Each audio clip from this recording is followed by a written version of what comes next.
Bonjour à tous. Sujet phare de la presse de ce jeudi 22 juillet, dans 5 jours, c'est-à-dire le 27 juillet prochain, Alassane Ouattara et Laurent Gbagbo se rencontrent. Cette information livrée hier en Conseil des ministres par Amadou Coulibaly, le porte-parole du gouvernement, est saluée par les journaux dans leur ensemble, quelle que soit leur ligne éditoriale, s'appuyant sur une image d'archives présentant côte à côte ces deux leaders politiques.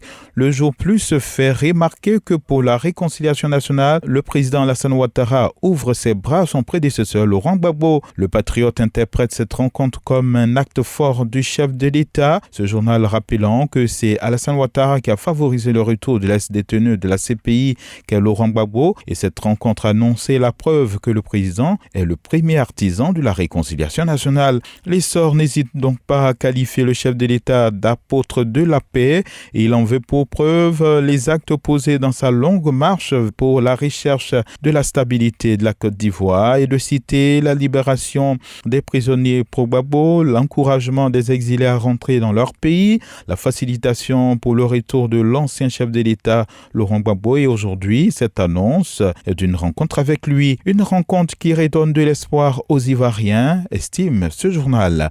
Le président de la République reçoit Gbagbo mardi prochain au Palais de la République. C'est la précision qu'apporte pour sa part l'expression. C'est une première depuis 10 ans, fait remarquer aussi le sursaut. Gbagbo brise le mur de glace avec Ouattara, estime l'Inter, qui révèle que déjà début juillet, ces deux personnalités auraient longuement échangé au téléphone et auraient parlé de la réconciliation nationale en cours. Aussi, dans des révélations, Soir Info parle du rôle joué dans ce rapprochement entre les deux hommes par Dominique Ouattara, l'épouse du chef de l'État, et Nadi Bamba, la compagne de Laurent Gbagbo. Un rapprochement salué du reste par l'intelligent d'Abidjan qui s'exclame en ces termes: enfin, ce face-à-face attendu depuis 10 ans. Même inspiration du côté du journal Le Mandat qui note que 10 ans après, Gbagbo retourne au palais, et le principal enjeu de cette rencontre, note ce confrère, c'est sans contexte la réconciliation nationale. Une réconciliation qui passe par l'engagement de tous les acteurs politiques ivoiriens, estime aujourd'hui, et qui parle de 10 années de retard pour une rencontre qui aurait pu se faire bien avant. Gbagbo chez le chef de l'État le 27 juillet. Par cet acte, le président Ouattara désavoue ainsi les extrémistes du RHDP qui s'étaient opposés à l'appel au dialogue lancé à Daokro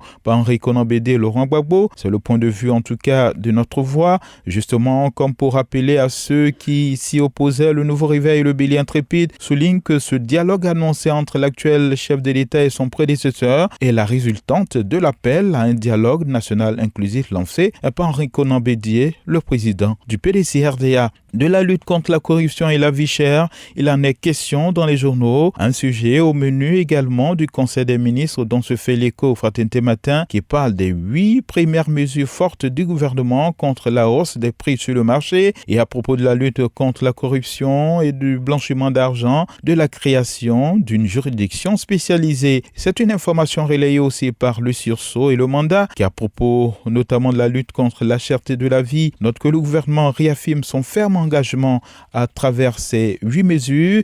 Tout sur les 8 mesures arrêtées par le gouvernement se propose de révéler le jour plus. 8 mesures vigoureuses, estime l'expression qui en cite quelques-unes. La tenue de rencontres sectorielles avec les différents acteurs économiques, l'encadrement des prix du riz, de l'huile, de palme raffinée, de la viande et de la farine, le renforcement de la surveillance du marché, l'intensification de la communication, la révision de la norme du pain. Ce sont quelques mesures prises par le gouvernement, et ces différentes mesures n'empêchent pas, dernière heure monde, le Nouveau Réveil et notre voix, de parler de la marche contre la vie chère qui a été empêchée hier par la police. Un faux argument avancé pour interdire la marche, dénonce ses confrères, et pour le temps, le régime Ouattara, en n'agissant pas concrètement contre la vie chère, étouffe les Ivoiriens. Silence tout augmente, titre ce journal. États généraux de l'éducation nationale et de l'alphabétisation après le lancement.